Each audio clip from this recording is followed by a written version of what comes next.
From New York, this is Democracy Now! Today, we are not facing the rise of anything like Nazism, but we are facing the spread of what's sometimes called ultranationalist, reactionary international, trumpeted openly by its advocates, including Steve Bannon, the impresario of the movement. Today, Noam Chomsky for the Hour on how ultra-nationalist movements across the globe threaten democracy, the arrest of WikiLeaks' Julian Assange, the Green New Deal, and Russian meddling in the 2016 election. As far as Trump collusion with the Russians, that was never going to amount to anything more than minor corruption. Maybe building a Trump hotel in the Red Square or something like that, but nothing of any significance. The Democrats invested everything in this issue. Well, turned out there was nothing much there. They gave Trump a huge gift. In fact, they may have handed him the next election. Noam Chomsky for the Hour. All that and more coming up.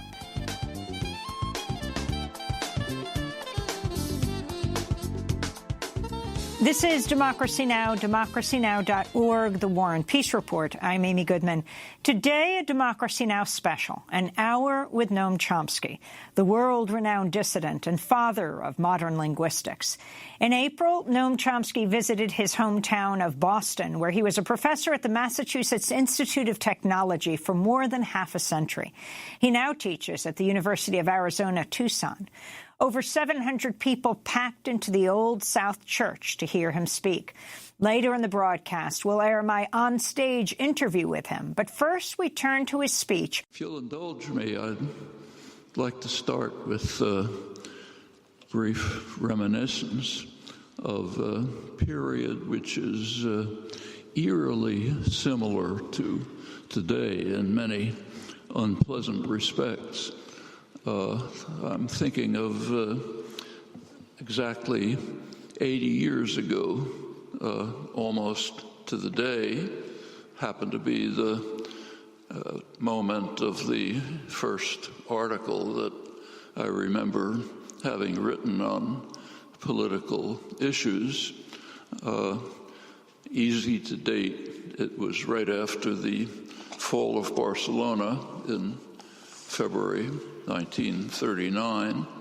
The article was about what seemed to be the inexorable spread of fascism over the world.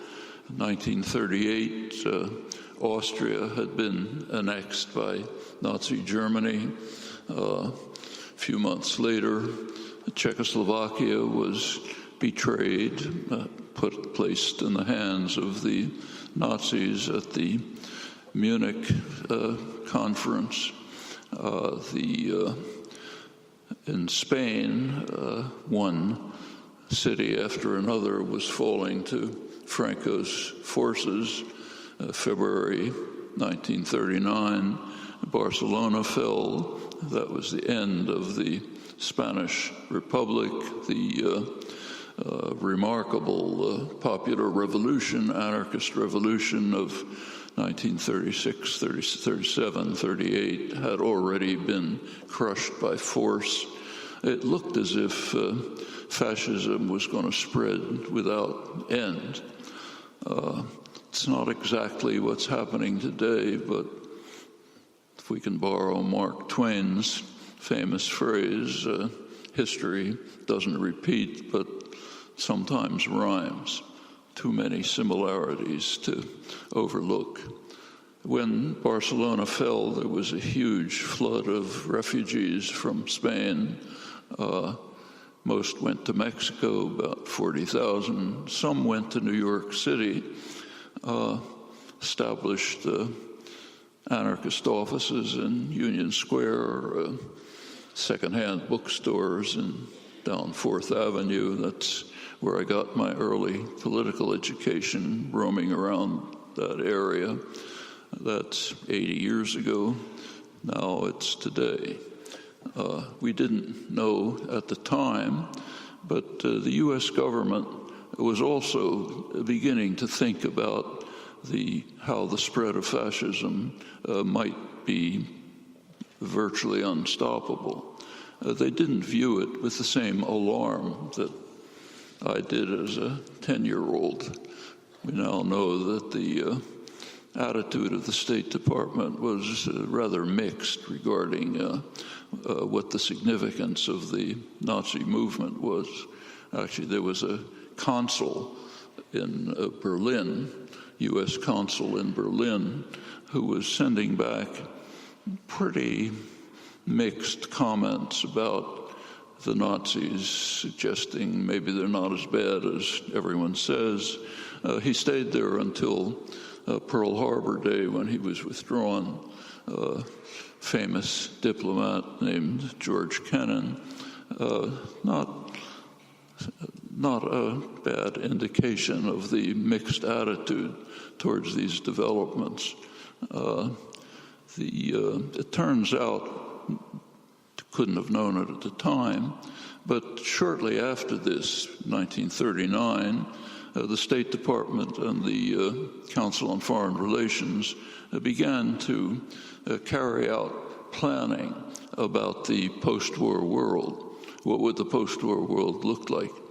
And in the early years, right about that time, next few years, they assumed that the post-war world would be divided between a German-controlled world, Nazi-controlled world, most of Eurasia, and a U.S.-controlled world, which would include the Western Hemisphere, the former British Empire, which the U.S. would take over, parts of the Far East, and that would be the shape of the post-war world.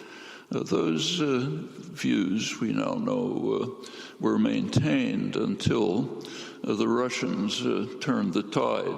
Stalingrad, 1942, the huge tank battle at Kursk a little later, made it pretty clear that the Russians would defeat the Nazis. The planning changed, picture of the post-war world changed, went on to what we've seen for the last period since that time. Well, that was 80 years ago. Today, we are not facing the rise of anything like Nazism, but we are facing the spread of what's sometimes called ultranationalist, reactionary international, trumpeted openly by its advocates, including Steve Bannon, the impresario of the movement, just had a victory yesterday. The Netanyahu election in Israel solidified the reactionary alliance that's being established, all of this under the U.S. aegis, run by the triumvirate Trump, Pompeo, Bolton triumvirate. Could borrow a phrase from George W. Bush to describe them, but out of politeness I won't. The Middle East alliance consists of the extreme reactionary states of the region, Saudi Arabia, United Arab Emirates, Egypt under the most brutal dictatorship of its history, Israel right at the center of it, confronting Iran, severe threats that we're facing. In Latin America, the election of Jair Bolsonaro in Brazil put in power the most extreme, most outrageous of the right-wing ultranationalists who are now plaguing the hemisphere.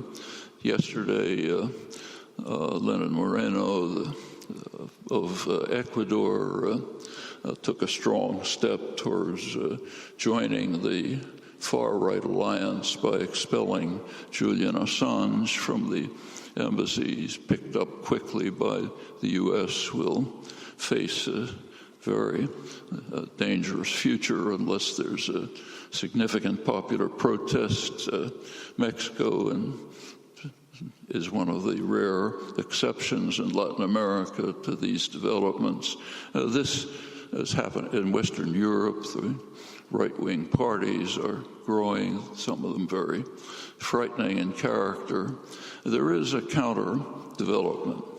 Yanis Varoufakis, the former finance minister of Greece, very significant, important individual, along with Bernie Sanders, have urged the formation of a progressive international to counter the right-wing international that's developing.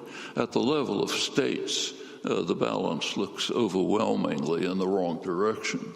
But states aren't the only entities. At the level of people, it's quite different. And that could make the difference. That means a need to protect the functioning democracies, to enhance them, to make use of the opportunities they provide for the kinds of activism that have led to significant progress in the past, could save us in the future. I want to make a couple of remarks below about the severe difficulty of maintaining and instituting democracy, the powerful forces that have always opposed it, the achievements of somehow salvaging and enhancing it, and the significance of that for the future. But first, a couple of words about the challenges that we face, which you heard enough about already and you all know about. I don't have to go into them in detail. To describe these challenges as extremely severe would be an error. The phrase does not capture the enormity of the kinds of challenges that lie ahead, and any serious discussion of the future of humanity must begin by recognizing a critical fact that the human species is now facing a question that has never before arisen in human history, a question that has to be answered quickly. Will human society survive for long? Well, as you all know, for 70 years we've been living under the shadow of nuclear war. Those who've looked at the record can only be amazed that we've survived this far. Time after time, it's come extremely close to terminal disaster, even minutes away. It's kind of a miracle that we've survived. Miracles don't go on forever. This has to be terminated, and quickly. The recent nuclear posture review of the Trump administration dramatically increases the threat of conflagration, which would in fact be terminal for the species. We may remember that this nuclear posture review was sponsored by Jim Mattis, who was regarded as too civilized to be retained in the administration. Gives you a sense of what can be tolerated in the Trump, Pompeo, Bolton world. Well, there were three major arms treaties. The ABM Treaty, Anti-Ballistic Missile Treaty, the INF Treaty, Intermediate Nuclear Forces, the New START Treaty.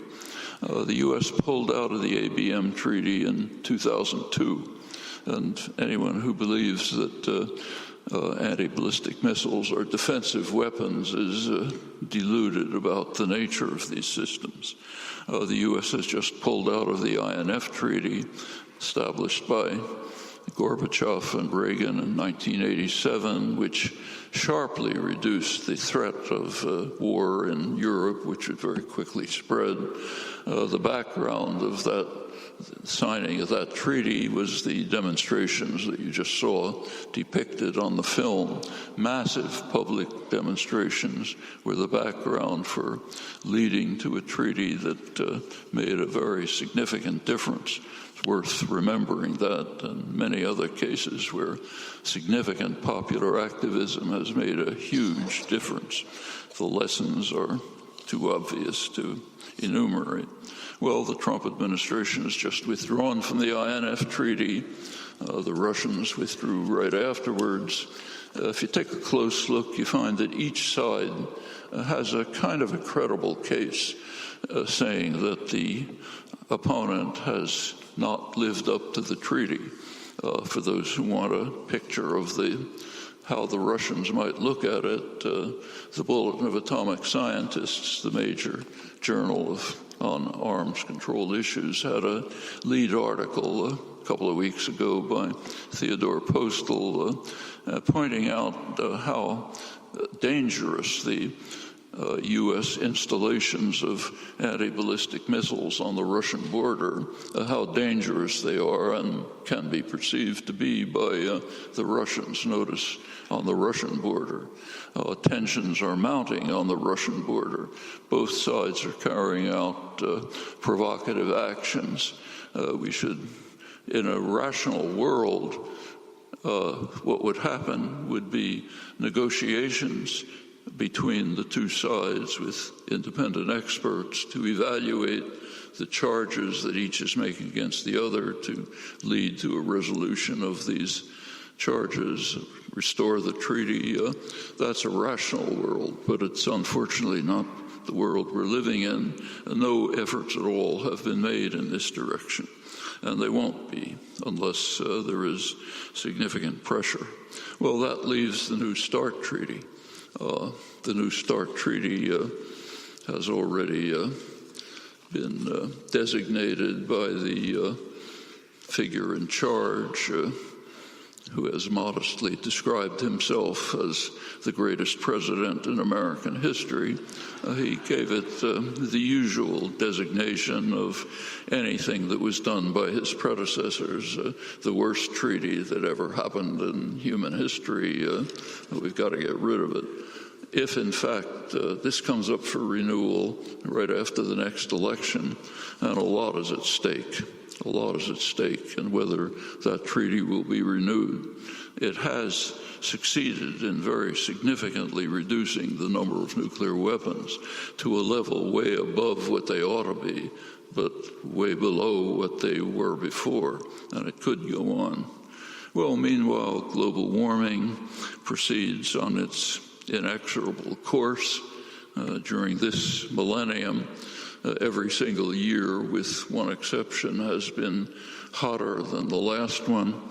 There are recent scientific papers, James Hansen and others, which indicate that the pace of global warming, which has been increasing since about 1980, may be sharply escalating and may be moving from linear growth to exponential growth, which means doubling every couple of decades. We're already approaching the conditions of 125,000 years ago, when the sea level was about roughly 25 feet higher than it is today. With the rapid melting of the Antarctic huge ice fields, that point might be reached. The consequences of that are almost unimaginable. I mean, I won't even try to depict them, but you can figure out quickly what that means. Well, meanwhile, while this is going on, you regularly read in the press euphoric accounts of how the United States is advancing in fossil fuel production. It's now surpassed Saudi Arabia. We're in the lead of fossil fuel production. The big banks, J.P. Morgan Chase and others, are pouring money into new investments in fossil fuels, including the most dangerous, like Canadian tar sands. This is all presented with great euphoria, excitement. We're now reaching energy independence. We can control the world, determine the use of fossil fuels in the world. Barely a word on what the meaning of this is, which is quite obvious. It's not that the reporters, commentators don't know about it. that the CEO of the banks don't know about it. Of course they do. But these are kind of institutional pressures that just are extremely hard to extricate themselves from. You can put yourself in try to put yourself in the position of say the CEO of J.P. Morgan Chase, the biggest bank, which is spending large sums in investment in fossil fuels. He certainly knows everything that you all know about global warming. It's no secret. But what are the choices? Basically, he has two choices. One choice is to do exactly what he's doing. The other choice is to resign and be replaced by somebody else who'll do exactly what he's doing. It's not an individual problem. It's an institutional problem, which can be met, but only under tremendous public pressure. And we've recently seen very dramatically how the solution can be reached. A group of young people, Sunrise Movement, organized, got to the point of sitting in congressional offices, aroused some interest from the new progressive figures who were able to make it to Congress under a lot of popular pressure. Alexandria Ocasio-Cortez, joined by Ed Markey, actually placed the Green New Deal on the agenda. That's a remarkable achievement. Of course, it gets hostile attacks from everywhere. It doesn't matter. It's a couple of years ago, it was unimaginable that it would be discussed. As a result of the activism of these group of young people, it's now right in the center of the agenda. It's got to be implemented in one form or another.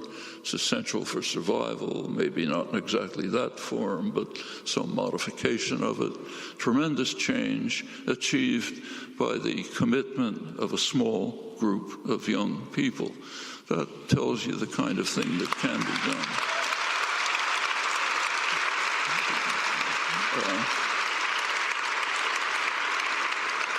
Meanwhile, the doomsday clock of the Bulletin of Atomic Scientists last January was set at 2 minutes to midnight. That's the closest it's been to terminal disaster since 1947. The announcement of the settlement of the setting mentioned the two major familiar threats. The threat of nuclear war, which is increasing, threat of global warming, which is increasing further, and it added a third for the first time, the undermining of democracy. That's the third threat, along with global warming and nuclear war. And that was quite appropriate, because functioning democracy offers the only hope of overcoming these threats. They're not going to be dealt with by major institutions, state or private, acting without massive public pressure, which means that the means of democratic functioning have to be kept alive, used the way the Sunshine Movement did it, the way the great mass demonstration in the early 80s did it, and the way we continue today. Professor Noam Chomsky speaking at the Old South Church in Boston in April. When we return from break, I speak to him about the arrest of Julian Assange, the Israeli elections, the war in Yemen, and more.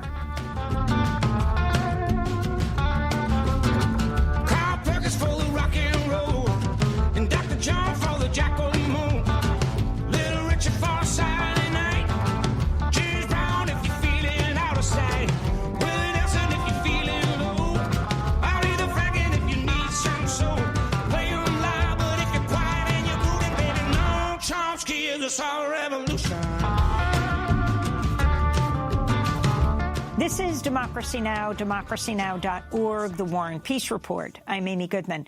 We return to Noam Chomsky's appearance at the Old South Church in Boston on April 11th. After he addressed the crowd of over 700 people, I had a chance to conduct an on-stage interview with the world-renowned dissident and father of modern linguistics. I began by asking him about WikiLeaks editor Julian Assange, who'd been arrested earlier in the day. He had been taken out by British authorities of the Ecuadorian embassy in London, where he had political asylum for almost 7 years. Well, the Assange arrest is scandalous in several respects. One of them is just the effort of governments, and it's not just the U.S. government. The British are cooperating. Ecuador, of course, is now cooperating. Sweden before had cooperated. The efforts to silence a journalist who was producing materials that people in power didn't want the rascal multitude to know about. Okay? That's basically what happened. WikiLeaks was producing things that people ought to know about those in power. People in power don't like that, so therefore we have to silence it, okay? This is the kind of thing, the kind of scandal that takes place, unfortunately, over and over. To take another example, right next door to Ecuador, in Brazil, where the developments that have gone on are extremely important.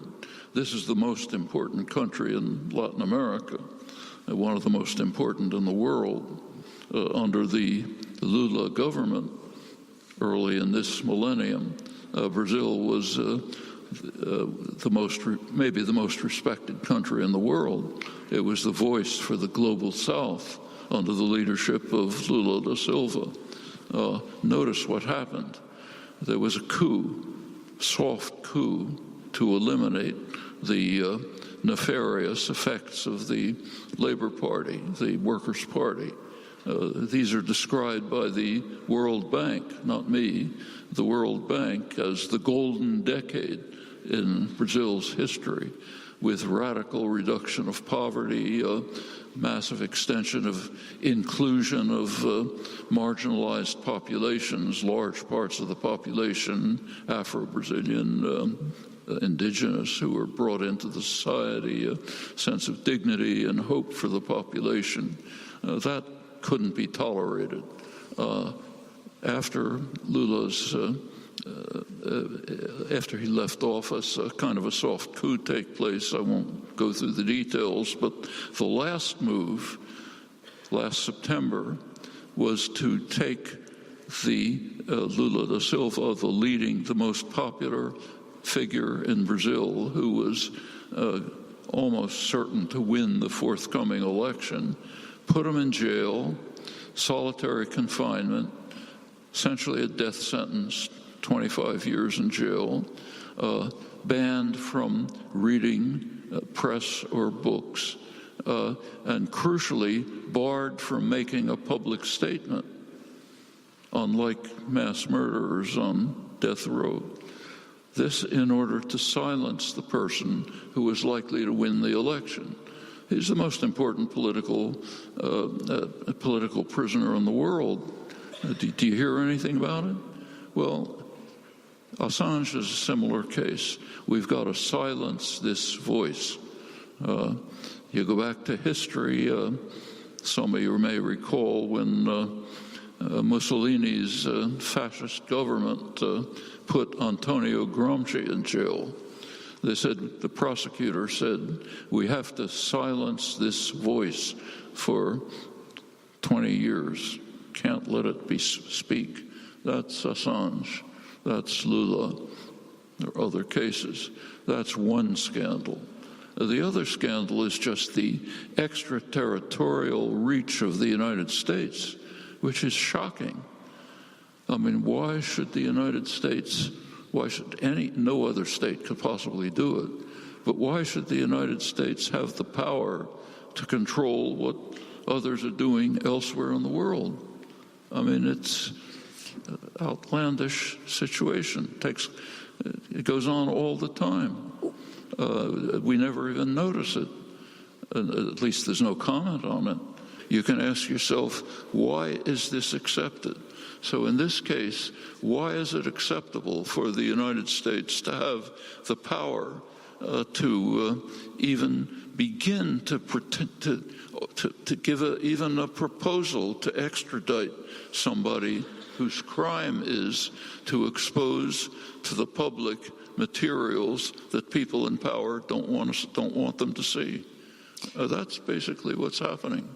Noam, what about what's happened in Israel? Prime Minister Netanyahu winning a record fifth term. Right before the election, he announces that he will annex illegal Israeli settlements in the occupied West Bank. Last month, Trump officially recognized Israeli sovereignty over the Golan Heights. Well, first of all, if Benny Gantz had been elected instead of Netanyahu, the difference would not be very great. The difference between the two candidates is not substantial in terms of policy. Netanyahu, here's another example of the extraterritorial reach of the United States. Netanyahu is somewhat more extreme. The United States desperately wanted him to be elected, and the Trump administration has been giving gift after gift to Netanyahu to try to get him elected. It was enough to carry him over the roughly 50-50, close to 50-50 election. One of them, of course, was to move the embassy to Jerusalem in violation of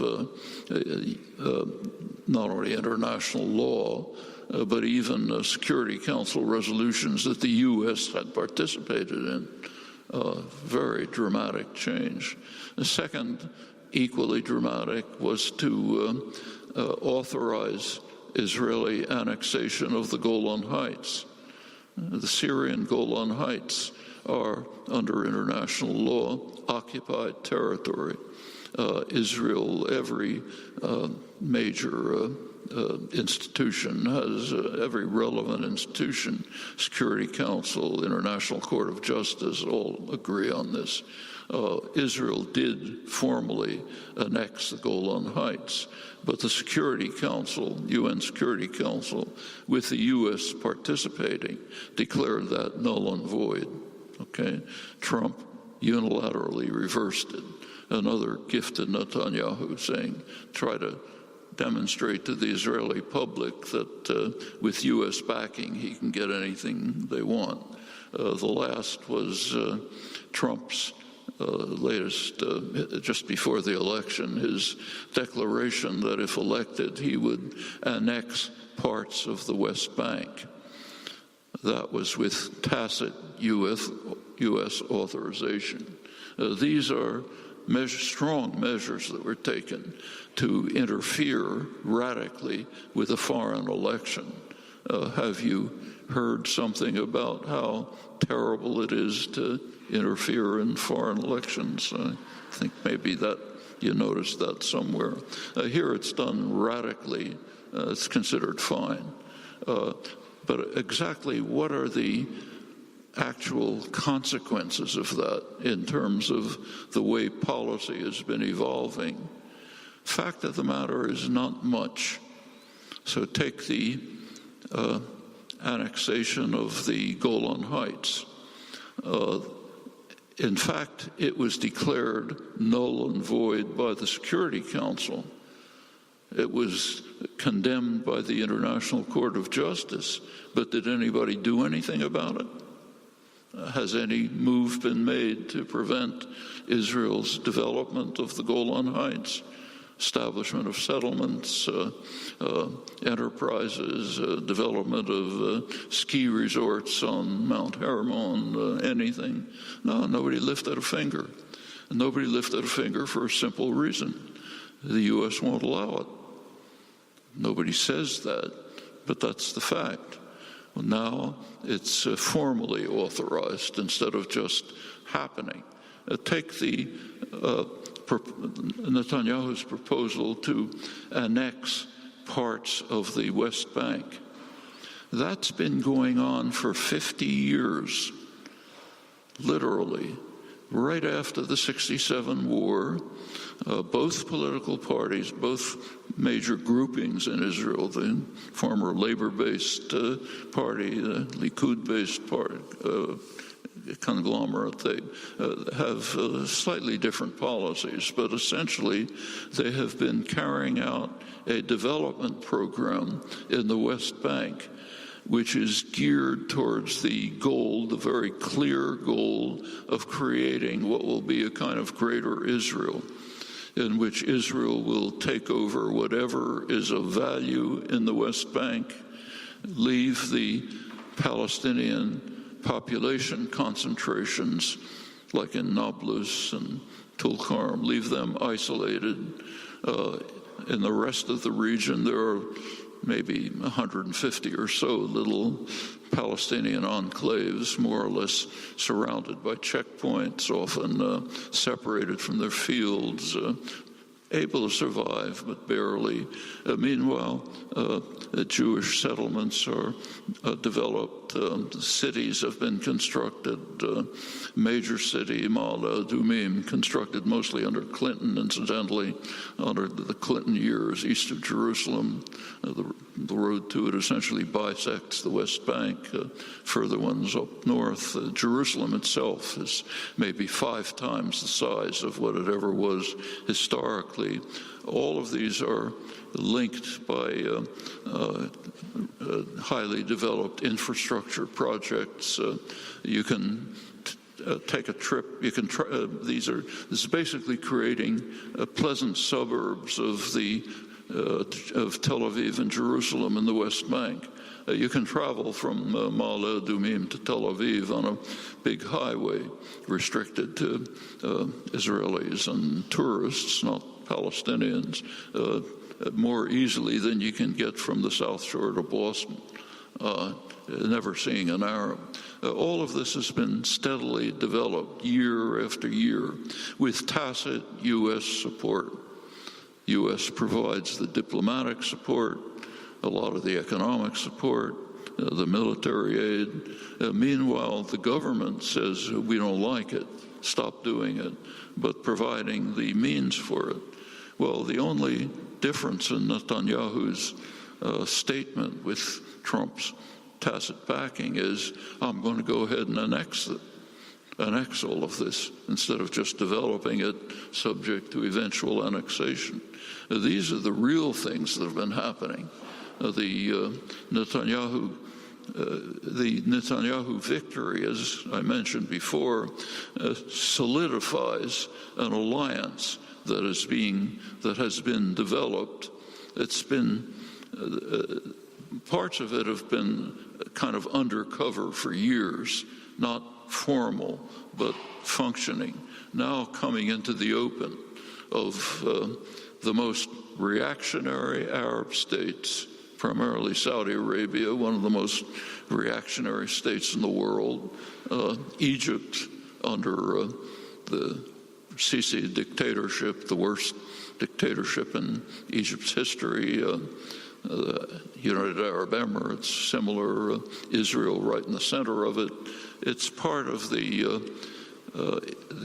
international right-wing alliance system, the international reactionary ultranationalist alliance system that's taking shape with the U.S. leadership, a kind of a new global system that's developing. South America's under Bolsonaro's another part of it. And yet, in the United States, there's this growing awareness. For example, the Democratic-Republican vote against Saudi Arabia, UAE's war in Yemen, fueled by the United States. Does that give you hope? That's a very interesting development. That's actually Bernie Sanders. It's and notice, and it is a very important development, but let's notice what happened. The Saudi the United Arab Emirates war in Yemen has been a hideous atrocity. There's probably, nobody knows, maybe 60, 70,000 people killed, half the population barely surviving. The UN describes it as the worst humanitarian disaster in the world. It's a real monstrosity. It's been going on year after year using Saudi Arabia, UAE, are using U.S. weapons, secondarily British weapons, U.S. intelligence support, the U.S. intelligence directly working closely with the Saudis to target bombing, so on and so forth. All of this has been happening with no protest. Then came the Khashoggi killing, brutal killing of a journalist for the Washington Post. That caused outrage, okay? It should have, but, that's not the reason why the Yemen war should have suddenly had the spotlight shined on it, but it was. Then Bernie Sanders came along with a couple of others and initiated the legislation which put some crimps in the direct U.S. support for the war, which is significant, but we should put it in the context of what in fact happened. And I think we can be pretty confident that the Trump, Pompeo, Bolton triumvirate will find a way around it, keep the war going, unless the public seriously protests. Noam Chomsky, speaking at the Old South Church in Boston in April. We'll return to Professor Chomsky after a short break to talk about the Green New Deal and his take on Russian meddling in the 2016 elections. Sola voy con mi pena, sola va mi condena. Correr es mi destino para burlar la ley, perdida en el corazón de la grande Babilón. Me dicen clandestino por no llevar papel. Pa' una ciudad del norte yo me fui a trabajar. Mi vida la dejé entre Tijuana y Bagdad. Soy una raya en el mar. This is Democracy Now!, democracynow.org, The War and Peace Report. I'm Amy Goodman. As we continue our special broadcast of an hour with the world-renowned linguist, political dissident Noam Chomsky, I spoke to him April 11th at the Old South Church in Boston. I asked Professor Chomsky to talk about the Green New Deal and the lessons of the Old New Deal. First of all, I think the Green New Deal is exactly the right idea. You can raise questions about the specific form in which Ocasio-Cortez and Markey introduced it. Maybe it shouldn't be exactly this way, it should be a little bit differently. But the general idea is quite right. And there's very solid work explaining, developing in detail exactly how it could work. So a very fine economist at UMass Amherst, Robert Pollin, has written extensively on in extensive detail with close analysis of how you could implement policies of this kind in a very effective way, which would actually make a better society. It wouldn't be that you'd lose from it, you'd gain from it. The costs of renewable energy are declining very sharply. If you eliminate the massive subsidies that are given to fossil fuels, they probably already surpass them.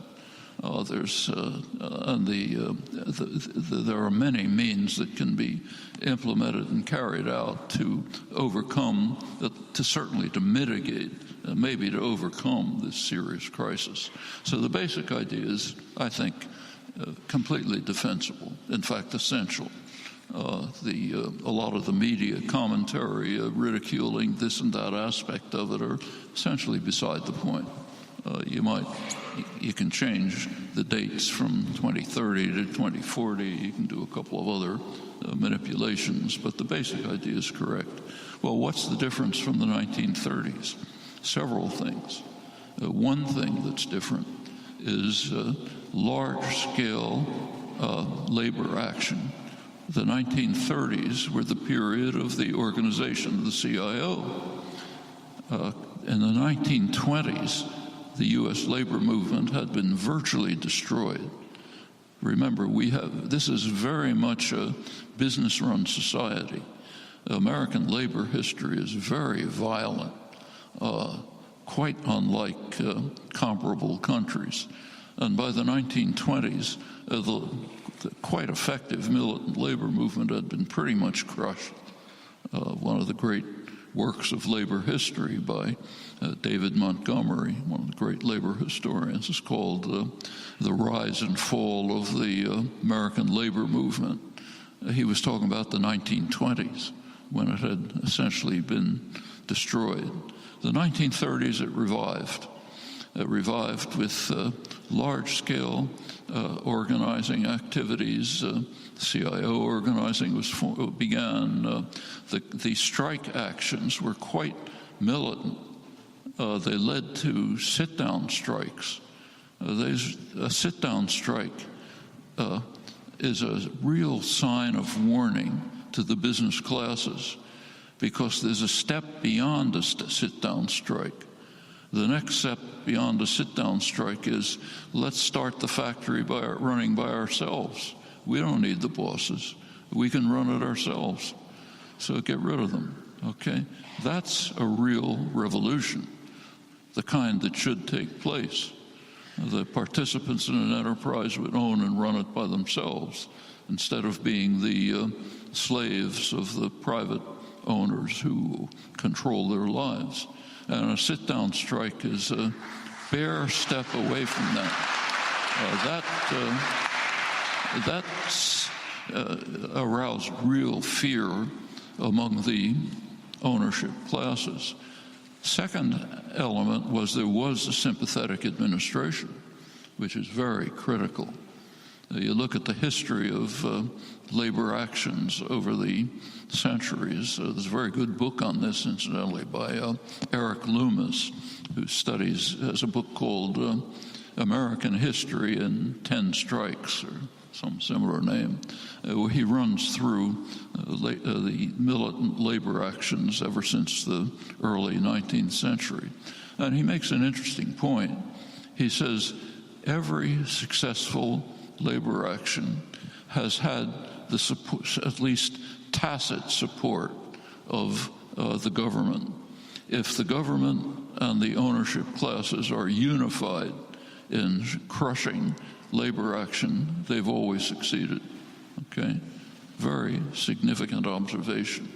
In the 1930s, there was a sympathetic administration for many reasons. But that combination of militant labor action, it was a very lively political period in many ways, and a sympathetic administration did lead to the New Deal, which greatly changed people's lives. Can you share your analysis of President Trump? You have lived through so many presidents. Explain President Trump to us and assess the massive response to him. Well, Trump is, I think there are a number of illusions about Trump. If you take a look at the Trump phenomenon, it's not very surprising. Think back for the last 10 or 15 years over Republican Party primaries, and remember what happened during the primaries. Each primary, when some candidate rose from the base, they were so outlandish that the Republican establishment tried to crush them and succeeded in doing it. Michelle Bachmann, Herman Cain, Rick Santorum, anyone who was coming out of the base was totally unacceptable to the establishment. The change in 2016 is they couldn't crush him. But the interesting question is, why was this happening? Why, in election after election, was the voting base producing a candidate utterly intolerable to the establishment? And the answer to that is, if you think about that, the answer is not very hard to discover. Since the 1970s, during this neoliberal period, both of the political parties have shifted to the right. The Democrats, by the 1970s, have pretty much abandoned the working class.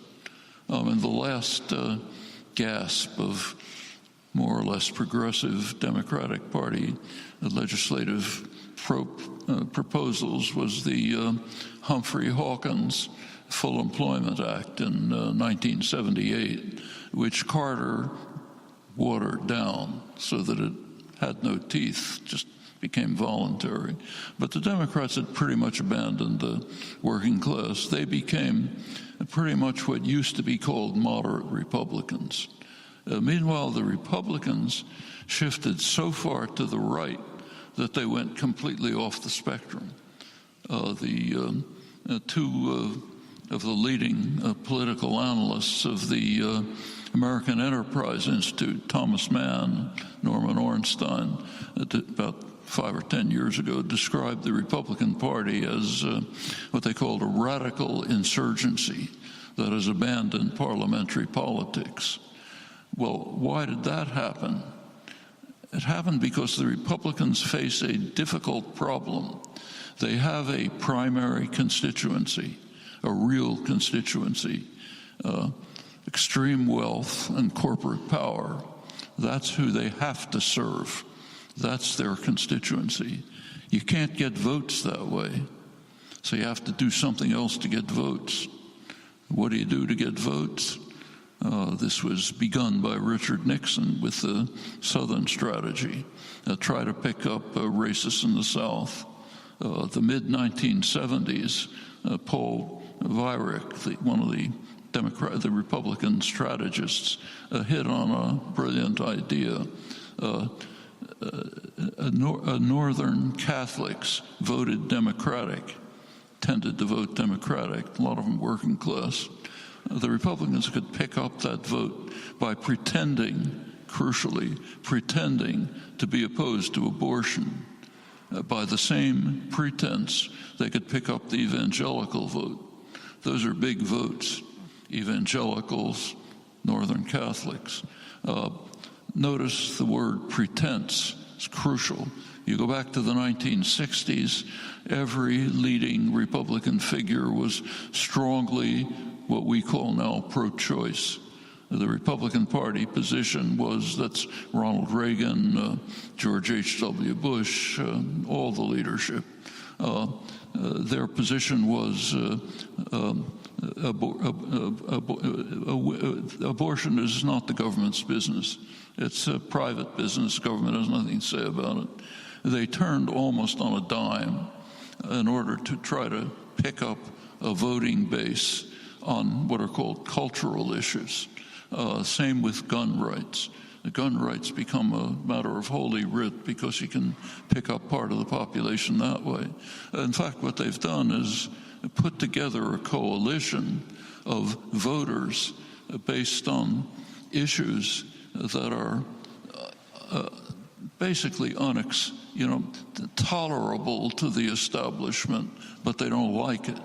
Okay, and they've got to hold those two constituencies together. The real constituency of wealth and corporate power, they're taken care of by the actual legislation. So if you look at the legislation under Trump, it's just lavish gifts to the wealth and the corporate sector. The tax bill, the deregulation, every case in point. That's kind of the job of Mitch McConnell and Paul Ryan, those guys. They serve the real constituency. Meanwhile, Trump has to maintain the voting constituency with one outrageous position after another that appeals to some sector of the voting base. And he's doing it very skillfully. It's just as a political manipulation, it's skillful. Work for the rich and the powerful, shaft everybody else, but get their votes. It's not an easy trick. And he's carrying it off, and I should say the Democrats are helping him. They are. Take the focus on Russiagate. What's that all about? I mean, it was pretty obvious at the beginning that you're not going to find anything very serious about Russian interference in elections. I mean, for one thing, it's undetectable. In the 2016 election, the Senate and the House went the same way as the executive, but nobody claims there was Russian interference there. In fact, Russian interference in the election, if it existed, was very slight, much less, say, than interference by, say, Israel. Israel, the prime minister, Netanyahu, goes to Congress, talks to a joint session of Congress without even informing the White House to attack Obama's policies. I mean, that's dramatic interference with elections. Not whatever the Russians tried. It's not going to be anything like that. And in fact, there's no interference in elections that begins to compare with campaign funding.